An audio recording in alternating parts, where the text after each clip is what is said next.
talk about a lot coming up here. So let's go ahead and get started here. Thanks for joining. My name is Kevin Gilmore, meteorologist here at the National Weather Service New Orleans Baton Rouge office. A lot of people have probably seen me a lot before on here before. We got what seems to be a pretty substantial risk of severe weather coming up, so we do have a bit of a topic to discuss for the weather around here. And I know a lot of people are a little bit on the edge of their seat, a little bit nervous over the fact that we just had severe weather recently. Last Tuesday that resulted in some significant tornado damage, but we want to kind of address all people's questions here. We're going to address everything I could think of here that I've been listening to from people from the last event to make sure that we all understand the risk, all understand what to expect and what we can do in case we get under a warning. So here's what we're going to kind of end up doing here. So I'm going to kind of do an overview of what I'm going to talk about because I'm going to be throwing a lot of different topics out here.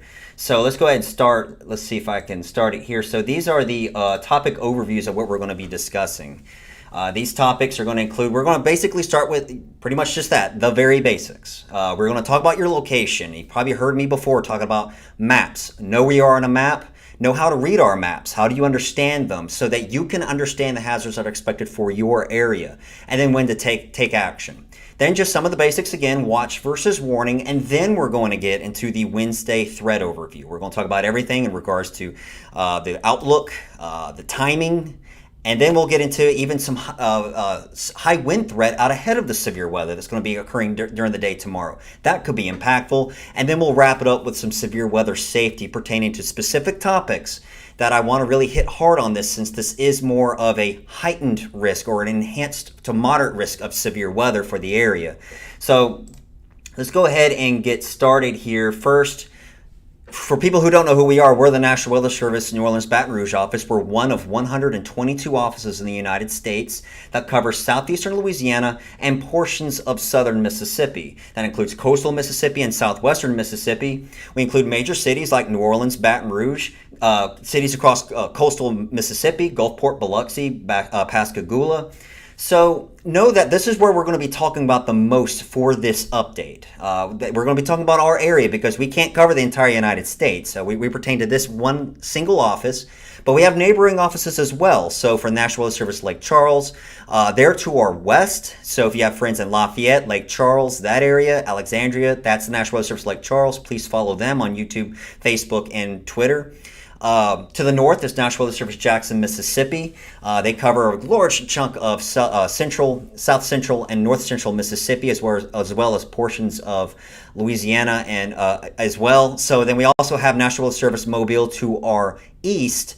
That covers, of course, the greater Mobile area, Pensacola, as well for that southern part of, southwestern Alabama. So again, for this update, we're going to be talking about that green area there. So a lot of that pertaining to this specific area. We may jump out a little bit and talk about for areas outside of this area, but really this is where we're going to be really spending the most of our updates here. So some people may have seen these graphics that we posted out from the last severe weather event.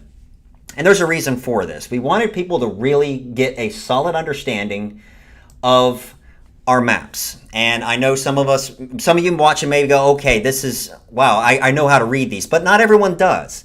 So we want you to have an understanding. So in this example here, I have the severe weather risk graphic that you see us post all the time on Twitter and Facebook when we have that risk for severe weather. And then on the right is our typical timing graphic. And in this example, the reason we created this was to kind of show you, for this example is Poplarville, Mississippi. So you go on the map and you find your location and you see what risk level is for that area that it pertains to. So for this, you're in the yellow area. You know where you are on a map.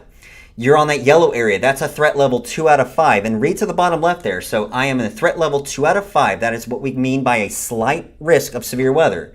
The main risk, as you see under the threats, is damaging winds, isolated torrents, and flash flooding. This is just an example. I just want to let you know that. So what would you do in this case? You need to stay weather aware. And on the right, it's a timing example. You find where you are on the map, you find the number that your color pertains to, and you find your timing on the right as well. So with this is what we're going to be showing here. I'm going to be showing you a graphic to the left and to the right that pertains to the real-time information from the severe weather threat on Wednesday. And this is, again, I just wanted to kind of show you how we typically, how we read these. And of course, when you're talking about an individual location with warnings, that's a little bit different. So if you know how to read radar, and you can look at it, some people have radar on their apps, on their phones, or they'll watch broadcast meteorologists or watch the Weather Channel, things like that. You see that, for example, to the left is we know we're in that slight risk, and we got thunderstorms coming from the west. So because of that, let's take a step back there and kind of let's talk about the information on the right there. These are things that everyone watching right now should be able to answer to the right. You should know where you live, what city. Now you should know what county and parish do you live in. If you're in Poplarville, then you know it's Pearl River County, Mississippi. Now, here's the next step. Do you know your surrounding counties and parishes?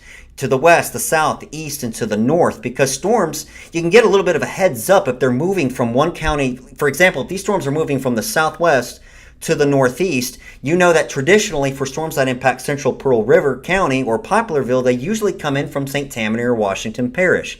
So if you hear there's a tornado warning or severe thunderstorm warning out towards your west, you should definitely be a little bit heads up and wary that you could be under a warning. So that's why we show this, is so that when the storms come up to your area, that you know what to do. You know where you are, where the storm's heading, and again, it shows right there. When you're under a warning, that means you have to take action. So we'll talk more about that coming up here. So I just wanted to kind of start this off with a broad situational overview of how to read our maps before we get into the specifics to this Wednesday event. So if you see here, basic rules of understanding with the tornado watch versus tornado warning. Now with tomorrow's threat, we're seeing both the potential for severe weather and tornadoes. But really we want to talk about, just make sure you know there's between a warning and a watch. A watch means just that. It means watch out. A tornado would be, in this case, if it's a tornado watch, a tornado is possible. So that means you need to be aware and stay tuned to local radio and TV. A warning means something is happening imminently. So you have to take action right now. So be sure you have a reliable way to receive warnings on a day like tomorrow. So now that we got that basic part over with, we're going to go ahead and jump into the severe weather threat that we're seeing for tomorrow. So this is the outlook from the Storm Prediction Center that highlights a moderate to enhanced risk of severe weather across all of southeastern Louisiana. Now, remember I was showing you that map before. This is highlighting our area of National Weather Service, New Orleans, Baton Rouge. So you see that for the red area, that's a threat level 4 out of 5. So we don't typically get these, what we call moderate risk events, that often. And you see for the orange areas, that's enhanced risk. Really, don't pay too close attention to that fine line, that cutoff line. For example, you see Hammond is right on the line between a 3 and a 4. I would definitely say that you're more of a 4 out of 5 versus a 3 out of 5. So don't get tied up too much on that. The main key takeaway here is that severe weather is possible for everybody. And it's going to be Wednesday through Wednesday evening. We'll talk about timing here in just about another slide or two. So we're talking about Wednesday through Wednesday evening, all of southeastern Louisiana and southern Mississippi, with the greatest focus or heightened area that we're most focused on is going to be along I-1012 north. That includes Baton Rouge, Hammond, Macomb, Poplarville, like the example I was just showing you before, New Roads as well. So Independence, Bush, Bogalusa, I can keep naming them all day long. But those are the areas that are in the moderate risk. Now, a threat level 3 out of 5 for southern areas. That's Houma, New Orleans, Slidell, Covington, Biloxi, Pascagoula, cities like that, Boothville. You're all in enhanced risk. But again, the main takeaway here is that it's possible, severe weather is possible for everyone. Now, the specific threats. So with the specific threats that we have right now is we have damaging winds and tornadoes is going to be the more heightened risk for the area. That's going to be the biggest focus there. So damaging winds and tornadoes, and of course we have large hail too. Large hail may be possible and flooding rain. We're not going to be talking about a substantial flooding rain risk, but we may see around 1/2 inch to 1.5 inches of rainfall when this all is said and done. So again, be weather aware, and let's see if we're going to talk about timing here. So here's some of the timing. So this is, again, we were talking before about the timing graphic. This is why we're saying it's very important to know your location and where it is and where the threat is going to be expected for your area. So I'll name out some examples. If you live in Covington, that's a number 3. So if you go to the right, a 3 means the severe weather timing is going to be between 3 p.m. and 9 p.m. That's when they were expecting the potential for severe weather anytime in that time frame during the day tomorrow.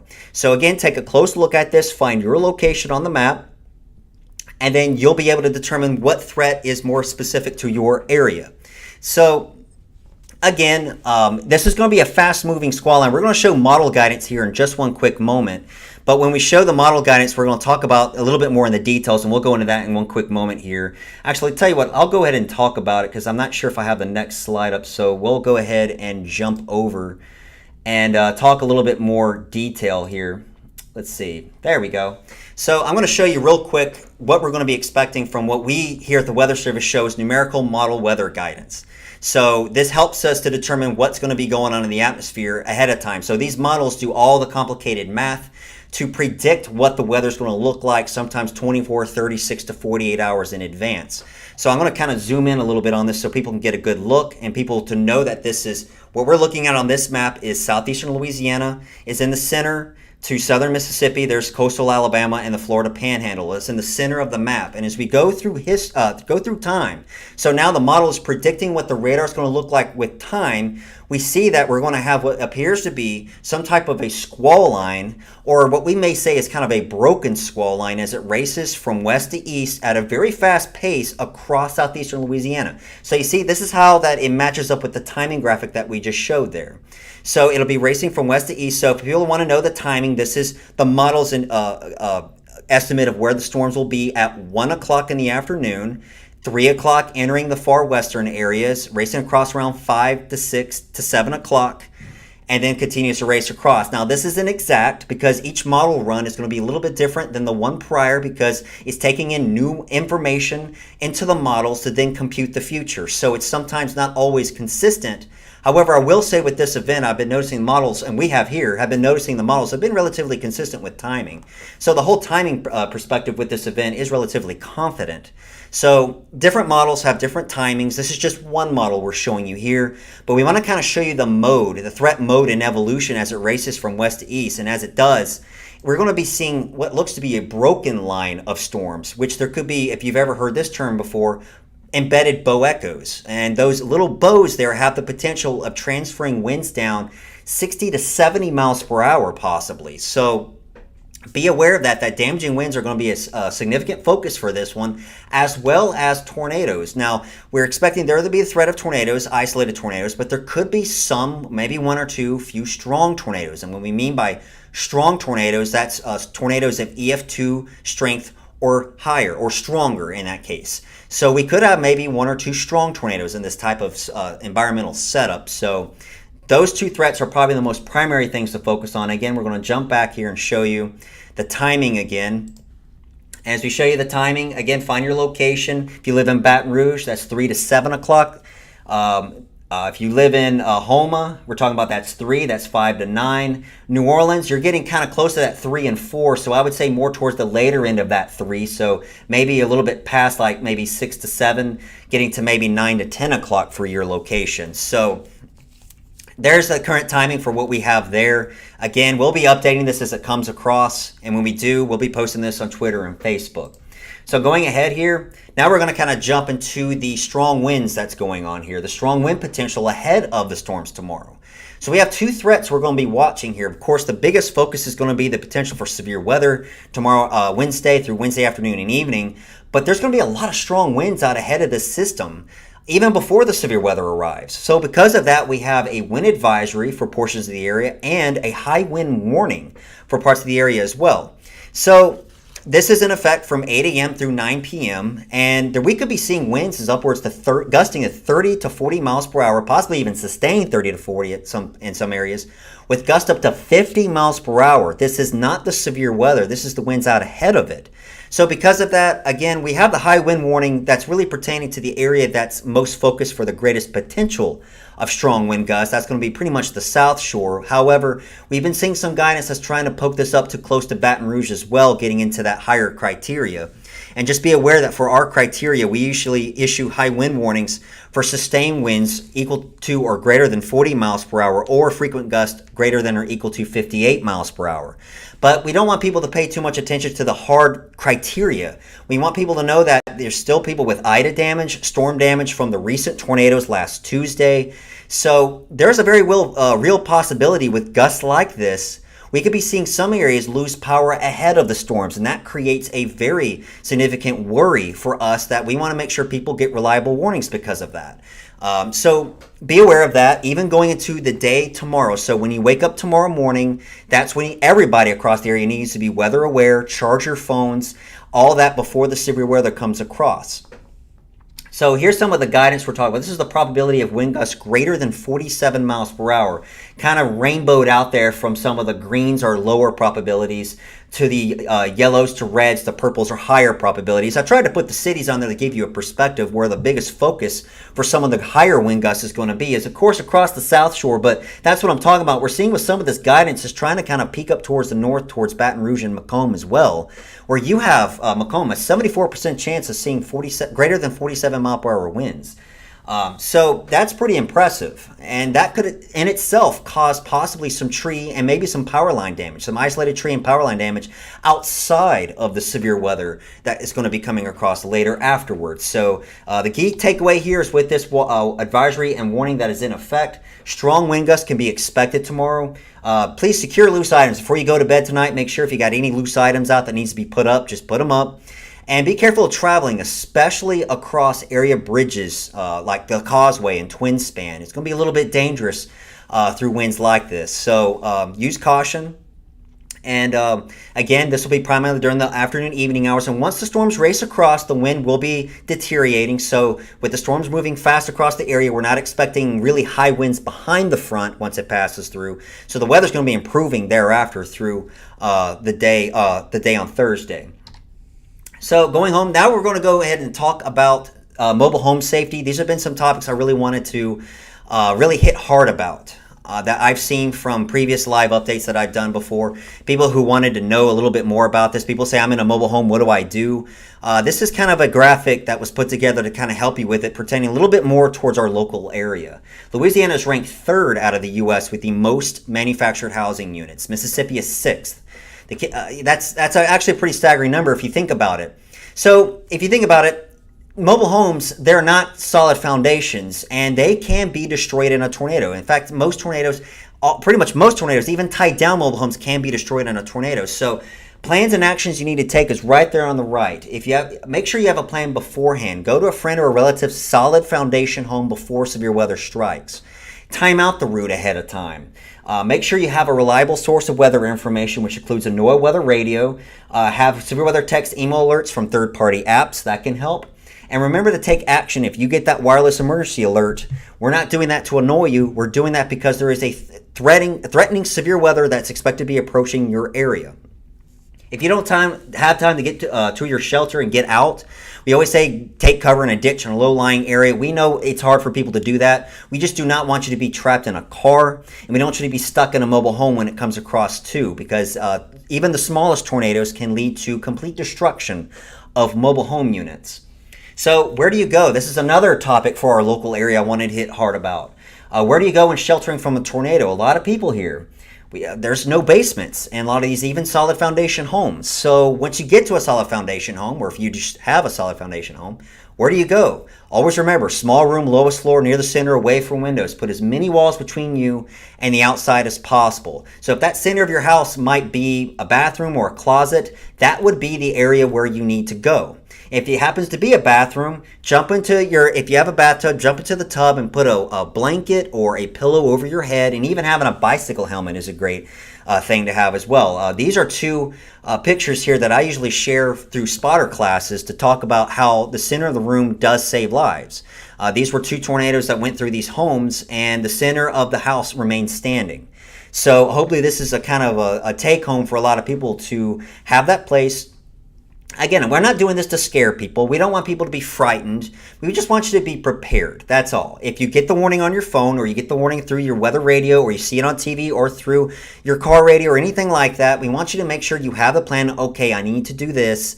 And then the storm will pass, as they always do, and then that's it. That's all. So just be weather aware tomorrow.